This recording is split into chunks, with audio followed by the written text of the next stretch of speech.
प्रिय विद्यार्थियों, आइए अवयवों के अदिश गुणन के बारे में बात करते हैं। अदिश गुणन, यदि a is equal to A I J M into N कोटि का एक अवयव है तथा लैम्डा एक अदिश राशि है, तब a के प्रत्येक अवयव को लैम्डा से गुणा करने पर प्राप्त अवयव को a का अदिश गुणज कहते हैं।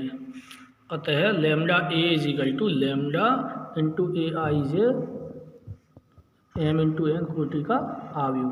आइए इसे एक उदाहरण से समझते हैं। यदि a is equal to 2 1 3 0 1 4 elements का कोई अवयव है तो हमें 2a निकालना है। तो 2a निकालने के लिए प्रत्येक एलिमेंट में 2 से मल्टीप्लाई कर देंगे। 2 से मल्टीप्लाई 2 में किया तो 4 हो गया, 2 से मल्टीप्लाई 1 में किया तो 2 हो गया, 2 से 3 में मल्टीप्लाई किया तो 6 हो गया, 2 की मल्टीप्लाई 0 में किया तो 0 हो गया, 2 की मल्टीप्लाई 1 में किया तो 2 हो गया, 2 की मल्टीप्लाई 4 में किया तो 8 हो गया। स्पष्ट है कि किसी अवयव में अदिश गुणा करने के लिए उसके प्रत्येक अवयव में उस संख्या का गुणा करना होता है। अब अवयवों की गुणा के विषय में बात करेंगे, अर्थात एक अवयव को दूसरे अवयव से कैसे गुणा किया जाता है। सबसे पहले ये जानना आवश्यक है कि दो अवयवों का गुणनफल तभी संभव है जब पहले अवयव के स्तंभों की संख्या दूसरे अवयव की पंक्तियों की संख्या के बराबर हो। यदि ऐसा नहीं है तो उनका गुणनफल ज्ञात नहीं किया जा सकता। अब देखिए, यदि a is equal to A I J M into N कोटि का कोई अवयव है तथा b is equal to B I J N into P कोटि का कोई अवयव है, तो इन दोनों अवयवों को दो अवयव इस प्रकार हैं कि a में स्तंभों की संख्या b में पंक्तियों की संख्या के समान है। तब m इंटू पी कोटि के अवयव c जो हमें प्राप्त होगा इन दोनों का गुणा करके, उसकी कोटि m इंटू पी ये प्राप्त होगी। बीच में जो n कॉमन है जो सेम रहता है वो हट जाएगा और पहले अवयव की पंक्ति और दूसरे अवयव की कोटि का नया अवयव प्राप्त होगा, जहाँ C I J is equal to sigma K is equal to 1 to n A I K B I जे को अवयव ए व बी का गुणनफल कहते हैं। इसे c is equal to A B से निरूपित करते हैं। अतः c का आई जेवा अवयव अवयव ए की आईवी पंक्ति तथा अवयव बी की जेवी स्तंभ को गुणा करके जोड़ने पर प्राप्त होता है। आइए अवयवों के गुणन को एक उदाहरण से समझते हैं, क्योंकि यह उदाहरण से अच्छी तरह से तुम्हारी समझ में आ जाएगा। यदि a is equal to 1 2 5 3 0 1 elements का कोई मैट्रिक्स हमारे पास है। अब देखिए, इसका ऑर्डर है 2/3 और b कोई दूसरा मैट्रिक्स है 3 1 2 1 0 2 2 1 4 एलिमेंट्स हैं, जिसमें इसका ऑर्डर है 3/3। तो अब इन दोनों का गुणा करने से जो अवयव प्राप्त होगा ए बी, उसका जो ऑर्डर होगा वो होगा पहले अवयव की पंक्ति 2 और दूसरे अवयव का स्तंभ 2/3 का प्राप्त होगा। अब देखते हैं किस तरह से प्राप्त होगा। गुणा करने में ध्यान रहे, पहले अवयव की पंक्ति को दूसरे अवयव के स्तंभ से गुणा करते हैं।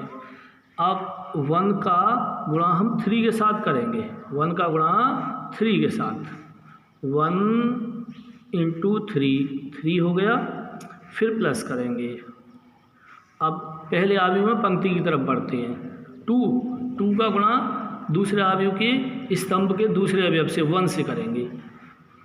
2 1 जा 2 हो गया, प्लस 5 पहले अवयव के पहली पंक्ति का तीसरा अवयव और दूसरे अवयव के पहले स्तंभ का तीसरा अवयव, 5 दूनी 10 ये हमें एक एलिमेंट मिल गया। अब इसी पंक्ति को दूसरे स्तंभ के साथ इसी तरह 1 एकन 1 प्लस 2 0 0 प्लस 5 एकन 5, ये दूसरा अवयव मिल गया। अब इसी पंक्ति को तीसरे स्तंभ के साथ 1 दूनी 2 2 दूनी 4 और 5 चौक 20। तो इस तरह से हमें इनके गुणनफल की पहली पंक्ति मिल गई। अब पहले आयु की पहली पंक्ति का काम समाप्त हो गया। अब वही प्रोसेस हम दूसरी पंक्ति से, पहले आयु की दूसरी पंक्ति से दूसरे आयु के सभी स्तंभों के साथ करेंगे। आइए देखते हैं।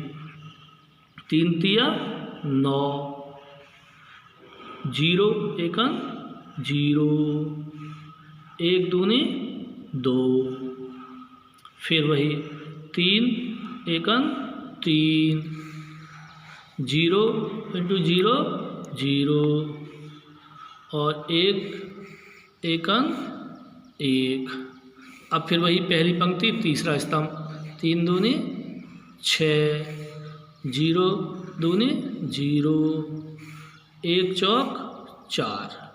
इस तरह से हमें एक नया अवयव ए बी मिल गया। इसका ऑर्डर क्या होगा, देखो 2 लाइन यानी 2 पंक्ति 1 2 2 स्तंभ 3 1 2 3, तो 2/3 का हो गया। तो A B is equal to, इन्हें ऐड कर लीजिए। अब 3 और 2 5 और 10 15, 1 और 0 1 और 5 6, 2 और 4 6 और 20 26, 9 और 0 9 और 2 11, 3 और 0 3 और 1 4, 6 और 0 6 और 4 10। आसान है ना।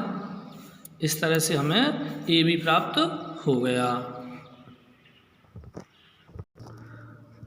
अवयवों के गुणा के गुण, properties of multiplication of matrixes. तो अवयवों के गुणा पर कौन कौन से प्रॉपर्टीज अप्लाई होती हैं, ये हमें देखना आवश्यक है। सामान्यतः अवयव गुणन क्रम विनिमय नियम का पालन नहीं करता है।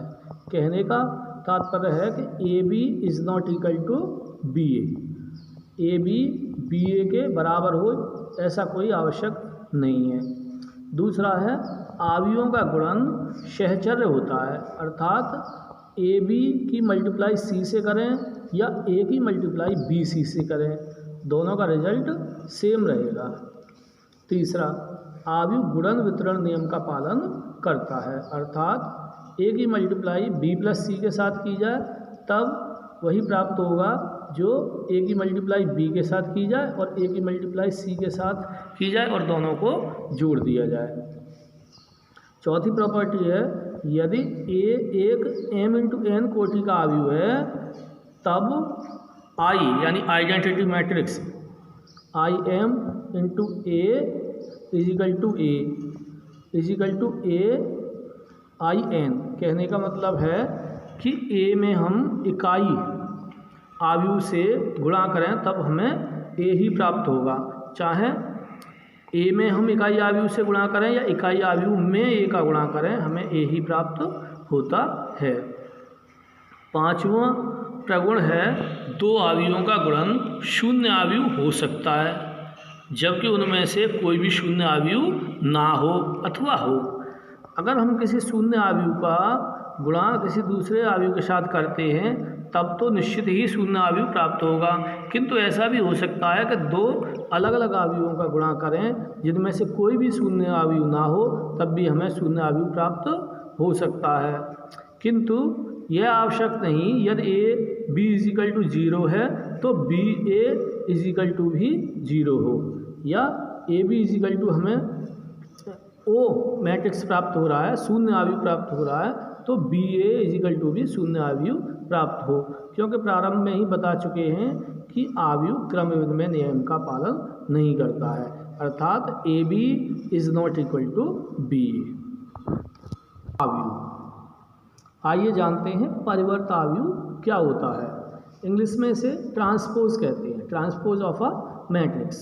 यदि ए एक m×n कोटि का आव्यूह है तो एक ही पंक्तियों को स्तंभों में और स्तंभों को पंक्तियों में परिवर्तित करने पर प्राप्त n×m, क्रम इसका फिर अपोजिट हो जाएगा, n×m रिवर्स हो जाएगा। कोटि के आव्यूह को ए का परिवर्त आव्यूह कहते हैं। इसे हम a' से या a स्मॉल t से या a कैपिटल T से निरूपित करते हैं।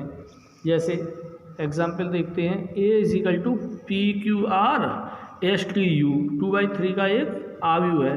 अगर इसका हमें ट्रांसपोज ज्ञात करना है, a का कोई परिवर्त आव्यूह निकालना है तो उसे AT कहेंगे और PQR जो पंक्ति है उसे स्तंभ में बदल देंगे PQR।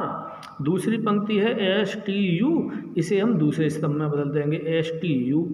बड़ी ही आसानी से परिवर्त आव्यूह प्राप्त हो गया।